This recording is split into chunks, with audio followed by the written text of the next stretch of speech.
काल भैरवाय नमः। स्वागत है आपका हमारे चैनल दिव्य श्रीविका में।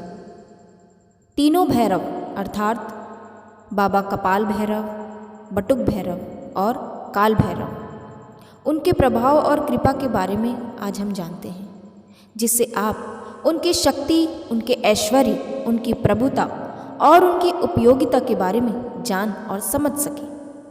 कपाल का शाब्दिक अर्थ खोपड़ी होता है। खोपड़ी न केवल मनुष्य की अपितु हर प्रकार के जीव की होती है। ये तो हुआ कपाल का सरल सात्विक अर्थ। अब हम बताते हैं इसके आध्यात्मिक अर्थ और इसकी उपयोगिता। कपाल को ही ब्रह्मरंध्र कहा जाता है। भैरव का शाब्दिक अर्थ है रक्षा करने वाला अर्थात रक्षक। भैरव भगवान शिव के 5वें अवतार हैं, जिनके मुख्य 2 रूप हैं, काल भैरव और बटुक भैरव। अधिकांश लोग काल भैरव को ही बटुक भैरव मानते हैं, जो कि गलत है। हालांकि दोनों शिव ही रूप हैं, परंतु इनमें अगाध भेद है। अब हम आपको भैरव, बटुक भैरव और कपाल भैरव के जन्म की कथा बताते हैं। काल भैरव की कथा के अनुसार जब ब्रह्मा और विष्णु में विवाद उत्पन्न हुआ और दोनों एक दूसरे को अपना पुत्र बता रहे थे, अर्थात विष्णु कहते थे कि ब्रह्मा का जन्म उनसे हुआ है और ब्रह्मा कहते थे कि विष्णु का जन्म उनसे हुआ है। इसी बीच उनके मध्य एक अग्नि स्तंभ प्रकट हुआ, जिसने उन दोनों से कहा कि आप दोनों में से जो भी इस अग्नि स्तंभ का ओर या छोर पता लगा लेगा, वही बड़ा होगा और सर्वत्र पूज्य होगा। ब्रह्मा ने एक हंस का रूप धारण किया और विष्णु ने एक वराह का रूप धारण किया। ब्रह्मा ने ऊपर और विष्णु ने नीचे की ओर प्रस्थान किया। एक समय आने के बाद श्रीहरि विष्णु ने यह मान लिया कि इस अग्नि स्तंभ का कोई अंत नहीं है, परंतु ब्रह्मदेव किसी भी कीमत पर अपनी पराजय मानने को तैयार नहीं थे। कुछ ऊपर पहुंचने पर उन्हें वहां केतकी नामक एक पुष्प मिला।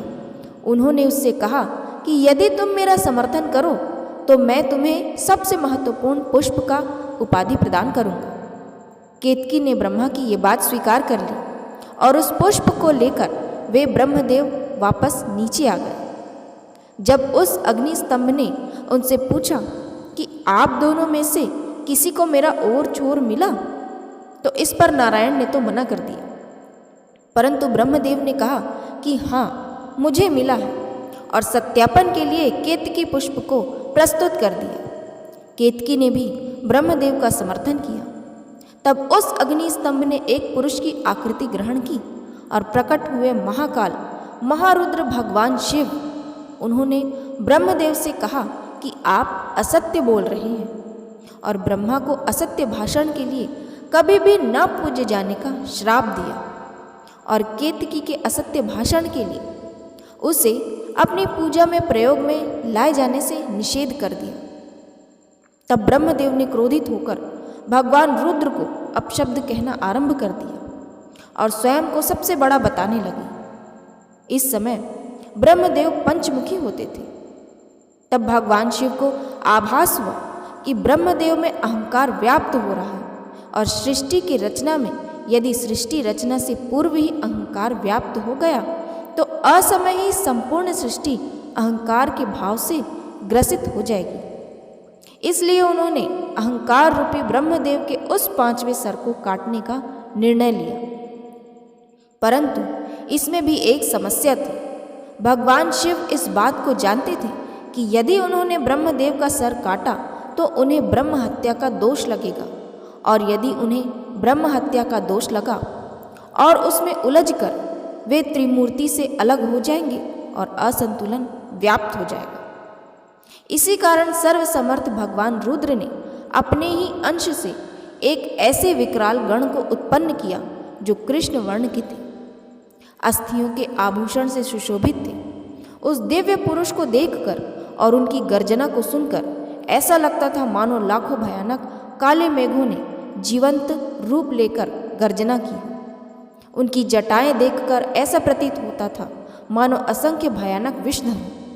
उनके मस्तक पर श्वेत त्रिपुंड की 3 रेखाएं ऐसी लगती थी मानो चंद्रमा ने उनके ललाट पर सुशोभित होने के लिए स्वयं को 3 टुकड़ों में विभक्त कर दिया हो।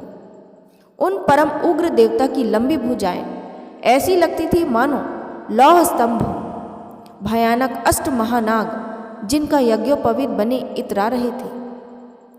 कमर पर बंधे मोटे मोटे घुंघरूओं की ऐसी आवाज आ रही थी जिससे हृदय विदीर्ण हो जाए।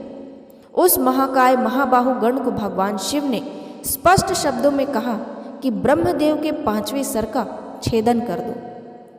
इतना ही सुनते ही उस वीर ने आव देखा न ताव अपने नाखून के एक ही प्रहार से ब्रह्मा का 5वां सिर उखाड़ लिया, परंतु वो सर उनके हाथ में ही चिपक गया। जब उन्होंने भगवान शिव से इसका कारण पूछा तो उन्होंने उनसे कहा कि ये केवल ब्रह्मा का सिर नहीं अपितु ब्रह्म हत्या है। इस ब्रह्म हत्या के फलस्वरूप तुम्हें श्रापित होना पड़ेगा। उन्होंने कहा कि तुमने ब्रह्मा के सिर को काटकर इस सृष्टि की अहंकार से रक्षा की है, अतः आज से तुम्हारा नाम भैरव होगा। अब तुम जाओ और ब्रह्मा के इस सिर को लेकर सृष्टि में विचरण करो, और जहाँ भी ये सिर तुम्हारे हाथ से छूट जाएगा वहीं तुम रुक जाना और स्थापित हो जाना। उसके बाद भैरव ने उस सर को हाथ में लेकर सृष्टि के चक्कर लगाने शुरू किए, और वो सारी सृष्टि में अनंत काल तक भ्रमण करते रहे, परंतु कहीं भी वो सर उनके हाथ से नहीं छूटा। परंतु सृष्टि के चक्कर लगाते लगाते उनकी गति इतनी तीव्र हो गई कि वो समय से भी आगे निकल गए। जब भगवान नारायण के कर्ण कुंडल गिरे और काशी नगरी स्थापित हुई, तब वहाँ पर भगवान भैरव के हाथ से ब्रह्मदेव का वो कपाल छूट गया। तब भगवान भैरव वहीं रुक गए और तब वहाँ भगवान शिव प्रकट हुए। उन्होंने उनसे कहा कि ये मेरी प्रिय काशी नगरी है और आज से तुम इसके संरक्षक के रूप में यहाँ स्थापित हो, परंतु तुम्हें इस काशी नगरी में केवल पैर के एक अंगूठे के बराबर स्थान मिलेगा और तुम्हें इसी ब्रह्म कपाल में भोजन करना होगा। तुम अपनी तीव्र गति के कारण समय से भी आगे निकल गए थे, अर्थात तुमने काल चक्र पर भी विजय प्राप्त की है। इस कारण आज से तुम काल भैरव के नाम से जाने जाओगे। तुम काशी की पवित्रता और काशी के भक्तों की रक्षा करोगे। ध्यान रहे, काशी में मरने वालों को यम स्पर्श न करे। तब बाबा काल भैरव ने महादेव से पूछा कि इससे तो पापी कर्म के दंड भी निर्भीक हो जाएंगे। तो उन्होंने कहा कि यहाँ मृत्यु प्राप्त करने वालों को यमराज दंड नहीं दे पाएंगे, परंतु उन्हें दंड दोगे बिना काल यातना प्राप्त किए कोई भी जीवात्मा ये काशी नगरी नहीं छोड़ेगी। जिस जगह पर वो अग्नि स्तंभ प्रकट हुआ था वो जगह इस समय में अरुणाचल प्रदेश में स्थित है, और जिस स्थान पर ब्रह्म का कपाल छूटा था वो आज ये जगह इस समय में वाराणसी स्थित कपाल मोचन तीर्थ है। इसी कथा से संबंधित बाबा कपाल भैरव के जन्म की कथा है, जिसके बारे में हम आपको आगे बताएंगे। अभी हम बाबा बटुक भैरव की जन्म कथा के बारे में जानेंगे। आप सभी को उस कथा का ज्ञान होगा जब परमेश्वरी महाकाली को शांत करने के लिए परमेश्वर भगवान शिव माता के चरणों के नीचे लेट गए थे। तब माता काली को जिस पश्चाताप ने घेरा था उसके कारण माता ने भगवान शिव से ये वचन लिया था कि आज के उपरांत वो कभी उनके सामने भूमिशायी नहीं होंगे। तब भगवान ने उन्हें वचन दे दिया, परंतु कालांतर में जब माता ने दारुक नामक असुर का संहार करने के लिए पुनः काली स्वरूप धारण किया और वो नियंत्रण से बाहर हो गई, तो भगवान ने वचन बंधित होने के कारण एक नन्हे से बालक का रूप धारण किया और माँ माँ कहकर काली माँ को पुकारना आरंभ किया। बालक की करुण पुकार को सुनकर माँ काली का हृदय द्रवित हो गया और वो अपना आक्रोश भूलकर उन्हें गोद में लेकर लाड प्यार करने लगी, और उनका क्रोध शांत होकर उनका उग्र रूप शांत हो गया। तब उस बालक से माँ ने पूछा कि तुम कौन हो? तो उस बालक ने उत्तर दिया कि मैं शिव हूँ। तुम्हें शांत करने के लिए मैंने यह बटुक रूप धारण किया है। बटुक का अर्थ है बाल रूप। तब माता ने कहा कि आप अपने पूर्व रूप को धारण करिए। तब भगवान शिव अपने शिव रूप में आ गए। तब माता ने उनसे पुनः आग्रह किया कि आप अपने भीतर से उस बटुक रूप को बाहर निकालिए। तो भगवान शिव ने उनसे इसका कारण पूछा। इस पर उन्होंने कहा कि उस स्वरूप में आपने मुझे माँ कहा है। आप तो मेरे स्वामी हैं, पुत्र नहीं हो सकते। तब परमेश्वर ने पुनः बटुक रूप को प्रकट किया।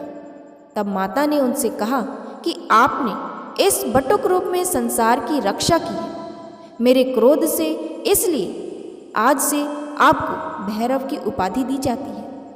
आज से आप बटुक भैरव के रूप में पूजे जाएंगे और मेरे पुत्र के रूप में जाने जाएंगे। बटुक भैरव पापियों के काल हैं। उनकी उपस्थिति जहाँ साधकों को सुख का आभास करवाती है, वहीं बालक 5 वर्ष की आयु में भी पापियों का काल है। सोचिए कि जिस बालक ने माँ काली के क्रोध को शांत कर दिया, उसके सामने ऐसा कौन है जो अपनी शक्ति दिखाएगा।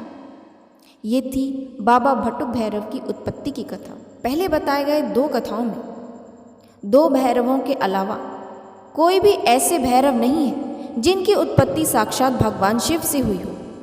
रक्षक की भूमिका निभाने के लिए समय समय पर बाबा काल भैरव से ही अन्य सभी भैरवों उपभैरवों की उत्पत्ति हुई है, जिनका मुख्य उद्देश्य माता के विभिन्न रूपों की रक्षा करना ही था। परंतु इन सभी भैरवों में से एक भैरव ऐसे हुए जो काल भैरव को सबसे प्रिय है। भगवान काल भैरव ने उन्हें अपने अनुज का स्थान दिया है, अपना दंडाधिकारी बनाया, जिनका नाम है कपाल भैरव। यहाँ कपाल भैरव के जन्म की उत्पत्ति की कथा आज हम आपको बताएंगे। पहले मैं आप सबकी बाबा कपाल भैरव की कुछ विशेष बातें बताना चाहती हूँ। और आध्यात्म में सिद्धि की पराकाष्ठा कपाल भेदन क्रिया को माना जाता है। इस कपाल भेदन के मुख्य 2 रूप से प्रतीकात्मक या मुख्य देवता है।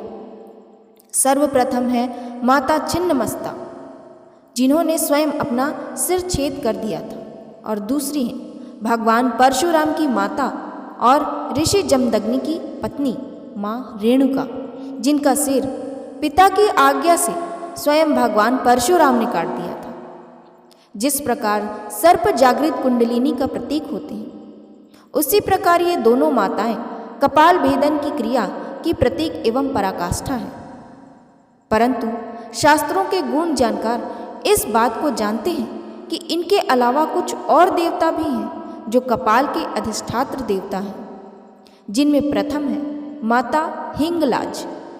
ये 52 शक्तिपीठ में प्रथम है।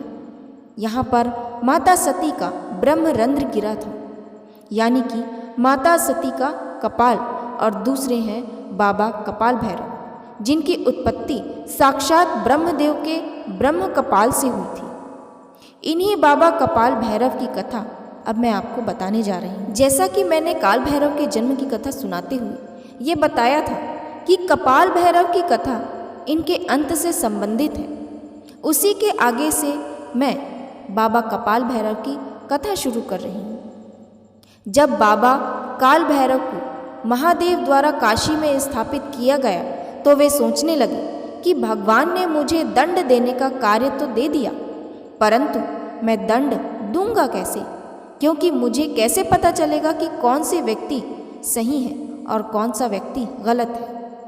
तब उनकी नज़र पड़ी ब्रह्म कपाल के ऊपर। उनके मन में ये विचार आया कि ब्रह्मदेव के इस सिर के कारण मुझे मेरे पाप का दंड मिला, तो क्यों ना एक ऐसे गण की रचना की जाए जो व्यक्ति के अच्छे बुरे का निर्णय कर सके और उनके कर्मों के हिसाब से उसे दंड प्रदान कर सके।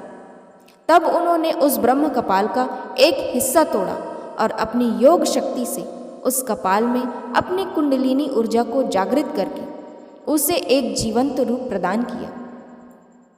उस कपाल के अंश से जिस गण का प्राकट्य हुआ, वो गण अत्यंत भयानक थे, साक्षात दूसरे काल भैरव के समान ही प्रतीत हो रहे थे। उनके हाथों में जो त्रिशूल था, उसमें से विद्युत निकल रही थी। हड्डियों के टकराने का सा उनका अट्टहास था। उनके मस्तक पर तीसरा नेत्र विद्यमान था। परमेश्वर शिव के समान ही वो सर्पाभूषण धारण किए हुए थे। उनके एक हाथ में कपाल था और दूसरे हाथ में त्रिशूल। भगवान काल भैरव ने उन्हें देखते ही प्रसन्नता से उन्हें अपने हृदय से लगा लिया और उनसे कहा कि तुम ब्रह्मदेव के खंडित कपाल से प्रकट हुए हो और तुम्हारे अंदर मेरे कपाल की ही ऊर्जाएं हैं। अतः आज से तुम्हारा नाम कपाल भैरव होगा। कपाल हस्त होने के कारण तुम्हें कपाली भैरव भी कहा जाएगा।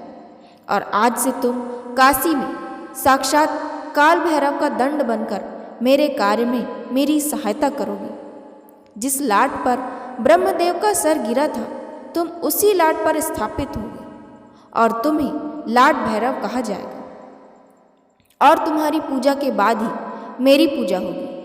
इसी कारण से आज भी बाबा कपाल भैरव का ध्यान किए बिना भगवान काल भैरव की पूजा नहीं की जाती, जिसके प्रमाण है काशी और उज्जैन के काल भैरव मंदिर, जिनमें बाबा कपाल भैरव को कुछ इस प्रकार याद किया गया है। काल यानी समय और काल भैरव यानी समय के भय से रक्षा करने वाले। बाबा काल भैरव और ब्रह्मदेव के ब्रह्म कपाल से प्रकट होने के कारण बाबा कपाल भैरव त्रिनेत्रधारी और त्रिकालदर्शी देवता हैं। ये अत्यंत शीघ्र प्रसन्न होने वाले देवता हैं। बिना साधक का अहित किए हुए ये उसके साथ रहते हैं। इनकी पूजा और साधना करने वाला व्यक्ति सदैव सुखी रहता है। भगवान कपाल भैरव कपाल से प्रकट होने के कारण कपाल तत्व के इष्ट देवता हैं। जैसा कि आप सबको हमने बताया कि साधना क्षेत्र में कपाल भेदन क्रिया कितनी आवश्यक है, परंतु लोग इसे जल्दी से सिद्ध नहीं कर पाते, कारण कि उन्हें पता ही नहीं होता कि कपाल भेदन क्या होता है और किस देवता की कृपा से वो कपाल भेदन क्रिया संपन्न कर सकते हैं। कलयुग में 3 देवता ऐसे हैं जिन्हें मुख्य रूप से जागृत माना गया है, जो समस्त कलयुग में मानव कल्याण का भार वहन करते हैं। और वो 3 देवता हैं भगवान श्री हनुमान, भगवान श्री भैरव और माता श्री महाकाली। जागृत होने के कारण भैरव कम साधना उपासक में भी साधक को फल दे देते हैं और बाबा कपाल भैरव के आशीर्वाद से आप कपाल भेदन की क्रिया को भी संपन्न कर सकते हैं। वीडियो अच्छी लगी हो तो वीडियो को लाइक, शेयर और कमेंट में ओम कपाल भैरवाय नमः अवश्य लिखें और चैनल पर नए हैं तो चैनल को सब्सक्राइब करना ना भूलें। धन्यवाद।